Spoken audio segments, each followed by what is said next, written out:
भारत का इतिहास। बहुत समय पहले हिमालय की गोद में बसा यह देश केवल भौगोलिक भूमि नहीं था, बल्कि विचारों, संस्कृतियों, ज्ञान और साहस का अद्भुत संगम था। भारत का इतिहास किसी एक राजा, एक युद्ध या एक राज्य की कहानी नहीं है, बल्कि यह हजारों वर्षों का वह प्रवाह है जिसमें अनगिनत लोग, विचार और घटनाएं शामिल हैं। यह कहानी उन्हीं घटनाओं का एक कल्पनात्मक लेकिन ऐतिहासिक पहलुओं से प्रेरित चित्रण है। प्रारंभ ज्ञान की धरती। बहुत पहले, जब दुनिया के कई हिस्सों में सभ्यताएं विकसित भी नहीं हुई थी, तब भारत में सरस्वती घाटी और सिंधु घाटी में लोग बस चुके थे। वे खेती करते, धातुओं का उपयोग जानते और नगरों की योजना बनाते थे।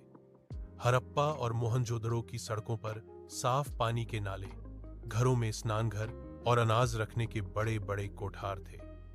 इन लोगों की एक खासियत यह थी कि वे शांति और व्यवस्था में विश्वास रखते थे। उधर गंगा के मैदानों में धीरे धीरे वैदिक संस्कृति विकसित होने लगी। मुनियों के आश्रमों में बैठकर लोग जीवन, प्रकृति, नैतिकता और ब्रह्मांड पर विचार करते थे। वेद, उपनिषद, रामायण और महाभारत जैसे महाकाव्य इसी युग की देन है। भारत तब से ही वसुधैव कुटुंबकम यानी पूरी दुनिया एक परिवार है, इस विचार से प्रेरित था। महान साम्राज्यों का उदय, समय बीता और जनजातियों व छोटे छोटे गणराज्यों की जगह बड़े राज्यों ने ले ली। इन्हीं में से मगध का उदय हुआ।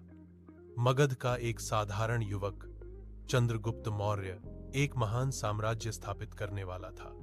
उसे एक ज्ञानी शिक्षक चाणक्य का मार्गदर्शन मिला, जिसने अपने बुद्धि कौशल से न केवल चंद्रगुप्त को राजा बनाया, बल्कि पूरे भारत को पहली बार एक शासन के अंतर्गत जोड़न